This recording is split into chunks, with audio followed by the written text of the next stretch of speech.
मुरादाबाद के आप सभी निवासियों को मैं साहित्य और संस्कृति के इस महा महोत्सव की बहुत बहुत सारी बधाइयाँ देता हूँ। आप निश्चित रूप से, क्योंकि ये कहा जाता है, हम सबसे ये कहा जाता है कि पशु और पशुपति में सिर्फ जो अंतर होता है वो साहित्य, संगीत और कला का ही अंतर होता है, क्योंकि साहित्य, संगीत और कला से विहीन व्यक्ति को लोग पशुपति की स्थिति में नहीं रखते हैं। और मुरादाबाद जो वर्तमान में संपत्ति के तौर पे जाना जाता है, लेकिन इसका इतिहास अगर देखा जाए तो जगर मुरादाबादी जैसे महान साहित्यकार आपके शहर में प्रदान किए हैं, तो निश्चित रूप से अब ये संपत्ति के साथ साथ साहित्य की भूमि के रूप में भी अब फिर से जाना जाएगा। तो आप सभी को बहुत बहुत धन्यवाद, अभिनंदन। ये आनंद का विषय है कि साहित्य यहाँ के प्रशासनिक अधिकारी द्वारा किया गया है, और जब किसी भी क्षेत्र के प्रशासनिक अधिकारी साहित्य का अभिरुचि वाले हों तो आप ये निश्चित मान के चलिए कि उस क्षेत्र का कल्याण होता है और क्षेत्र का कहीं ना कहीं बहुत अपूर्व तरीके से विकास होता है, ऐसा मेरा मानना है। क्योंकि किसी भी नगर की पहचान वहां की जमीन से नहीं पहचानी जाती, वहां पर रहने वाले नागरिकों को जमीन से पहचानी जाती है। तो बहुत बहुत अभिनंदन। उद्घाटन समारोह में मुरादाबाद सहित आसपास के जिलों के कई प्रशासनिक अधिकारी और जनप्रतिनिधि मौजूद रहे। कार्यक्रम का सफल संचालन माधव शर्मा द्वारा किया गया। इस अवसर पर महापौर Vinod Agarwal, MLC doctor Jaipal Singh, DIG Muniraj, गुरु जनवेश्वर, विश्वविद्यालय मुरादाबाद के कुलपति प्रोफेसर सचिन महेश्वरी, नगर आयुक्त संभल के जिलाधिकारी डॉक्टर राजेंद्र पेंसिया, मुरादाबाद के जिलाधिकारी अनुज सिंह, वरिष्ठ पुलिस अधीक्षक सतपाल अंतिल, पूर्वांचल वास समिति के अध्यक्ष विवेक ठाकुर सहित बड़ी संख्या में शहर के बुद्धिजीवी, साहित्य प्रेमी और स्कूली छात्र छात्राएं उपस्थित रहे। कार्यक्रम में उपस्थित सभी अतिथियों और अधिकारियों ने इस आयोजन की जमकर सराहना करते हुए कहा कि ऐसे सांस्कृतिक आयोजन देश की विरासत और परंपराओं को आगे बढ़ाने में महत्वपूर्ण भूमिका निभाते हैं।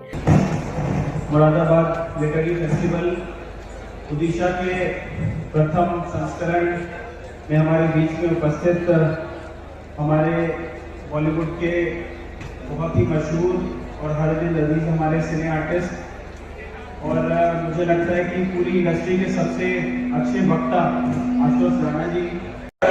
हालांकि इसका नाम लिटरेरी फेस्टिवल है, लेकिन इसमें सभी प्रकार की कलाओं को यहाँ पे जगह दी गई है। ये यहाँ पे जो बुक स्टॉल लगाए गए हैं, मुझे लगता है कि इतना बड़ा कलेक्शन बुक स्टॉल का मुरादाबाद में लोग बताते हैं कि आज से 15-20 साल पहले लगा था, उसके बाद सीधे अब ये इसकी शुरुआत हुई है। गाँव की महिलाएं हैं, उनको अपने प्रोड्यूस के लिए यहाँ पे सरस हाट का यहाँ पे सुविधा दी गई है, जहाँ पे वो अपने जो प्रोड्यूस है उसको वहाँ पे लोगों को डिस्प्ले कर सके, दिखा सके, बेच सके। इसके साथ ही साथ बहुत ही केयरफुली क्यूरेटेड, बहुत ही मतलब चुन चुन के यहाँ पे भारत के और नॉर्थ इंडिया के स्पेशली विभिन्न क्षेत्रों से फूड स्टॉल्स यहाँ पे लगाए गए हैं, जिसका आनंद मुरादाबाद के नागरिक ले सके। मैं इस सभी आयोजन में अपना प्रबल सहयोग देने के लिए पूर्वांचल वासी संस्था का भी हार्दिक धन्यवाद करता हूँ। साहित्य उत्सव के अंतर्गत पुस्तक मेला, फोटो गैलरी, आर्ट गैलरी तथा उत्तर प्रदेश के विभिन्न जिलों की पारंपरिक वस्तुओं के स्टॉल लगाए गए, जो दर्शकों के लिए विशेष आकर्षण का केंद्र बने हुए हैं। विशेष रूप से रेत कला के माध्यम से नेताजी सुभाष चंद्र बोस और मां सरस्वती के चित्रों से सभी का ध्यान आकर्षित किया। श्री सुदर्शन पटनायक की कला ने दर्शकों को भाव विभोर कर दिया। शुभारंभ अवसर पर आयोजित रंगारंग कार्यक्रम में बच्चों की सांस्कृतिक प्रस्तुतियों को दर्शकों ने खूब सराहा।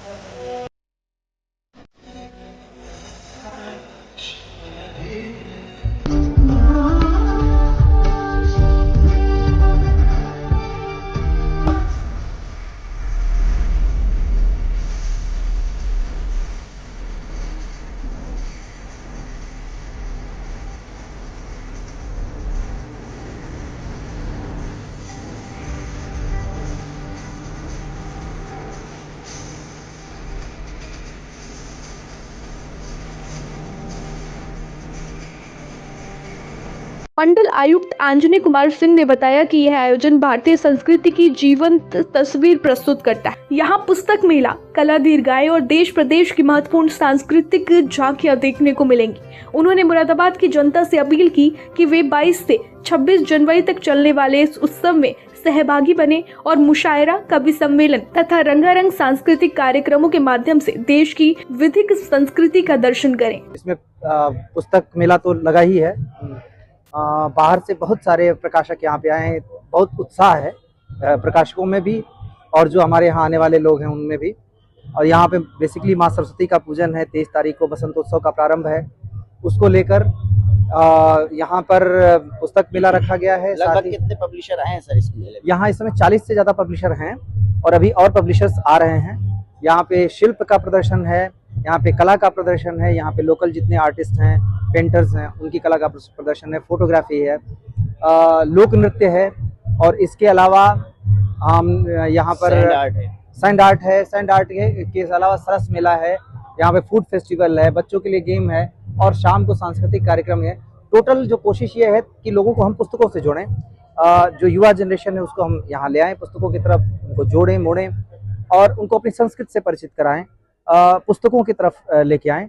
तो टोटल प्रयास ये है कि जो भारत की लोक संस्कृति है, पुस्तकें हैं, भारत की जो कला है, उससे हम युवा वर्ग को जोड़ सकें। और जिस हिसाब से उत्साह है पहले दिन ही, मैं उम्मीद करता हूं कि ज़्यादा से ज़्यादा संख्या में लोग आएंगे।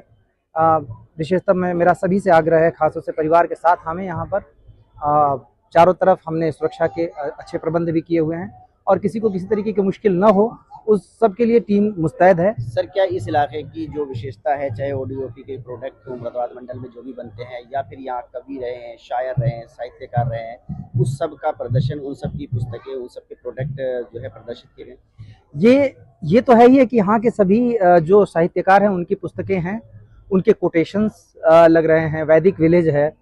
इसके अलावा जो बाहर के भी बड़े साहित्यकार हैं, इसमें बहुत सारे गेस्ट आ रहे हैं जो हमारे कला, संस्कृति, साहित्य पर चर्चा करेंगे। सिनेमा पे, चाहे OTT हो, रील जगत हो, सोशल मीडिया हो, इन सब के ऊपर चर्चा करेंगे। बहुत प्रसिद्ध पर्सनालिटीज़ को बुलाया गया है और सुबह से लेकर शाम तक लगातार सत्र चलेंगे। उसमें बातें होंगी, परिचर्चा होगी, प्रदर्शन होंगे, कहीं शास्त्रीय संगीत का प्रदर्शन होगा। तो दिन भर कोई न कोई कार्यक्रम चलेगा। ये एक नया अनुभव है, लोगों की क्रिएटिविटी को बढ़ाएगा और लोगों का सिर्फ एंटरटेनमेंट ही नहीं करेगा, ज्ञानवर्धक है, अवेयरनेस से जुड़ा।